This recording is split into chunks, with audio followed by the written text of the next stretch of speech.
Years after the 1916 Rising and the reading out of that proclamation outside the GPO, the Irish people voted, by extension of their vote for Sinn Féin in the 1918 election, voted for their independence.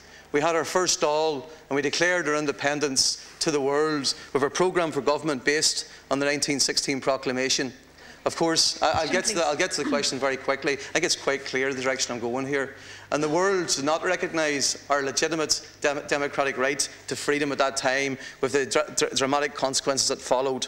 In 1988, the PLO, in 1988, very clearly, what I'm saying here very clearly is in 1988, the PLO were willing to accept 22% of the traditional territory based in 1967.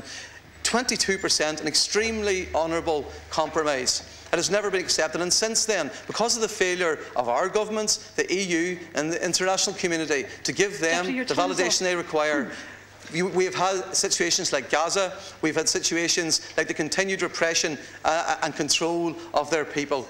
Now, will we take a stand? Will we take a stand as the Irish government and lead the charge here in Europe to stand up for the rights of this Palestinian people? Or will we have a document that is sheer hypocrisy at the start of our building? Which one is it, Minister? Well, as I've said, Pádraig, it is my hope to be able to extend recognition to a Palestinian state during the course of my time in office. I think it is also quite clearly the case that the actions of the Israeli state, particularly in relation to Gaza and particularly in relation to the settlements, is in breach of international law, involves injustice and humiliation for Palestinians, and constitutes an obstacle to the achievement of a comprehensive peace in the Middle East. As I've said also, the Irish state has recently upgraded the diplomatic status between Ireland and Palestine, and that is something that we hope to build on. Deputy MacLochlainn, a question. I repeat the question again, and it's a very, very simple question. You're Taoiseach, you're a new Minister for Foreign Affairs. It's a fresh start.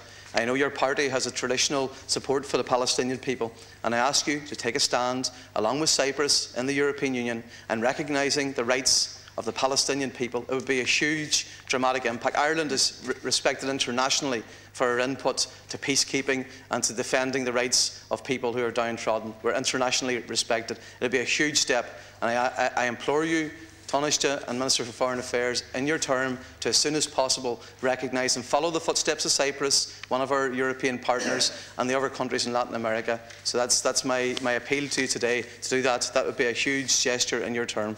Minister.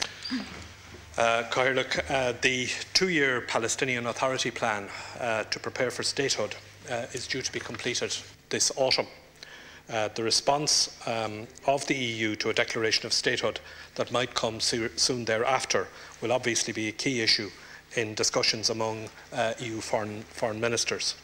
Now, obviously, I will be participating fully in those discussions, and I'm conscious of the necessity to be in a position to contribute positively to those discussions rather than to anticipate their outcomes. So my focus will be on advancing those discussions so that we in this country will be able to provide recognition, hopefully in conjunction with the other European Union states. And as I've said, the plan for statehood is due to be completed this autumn.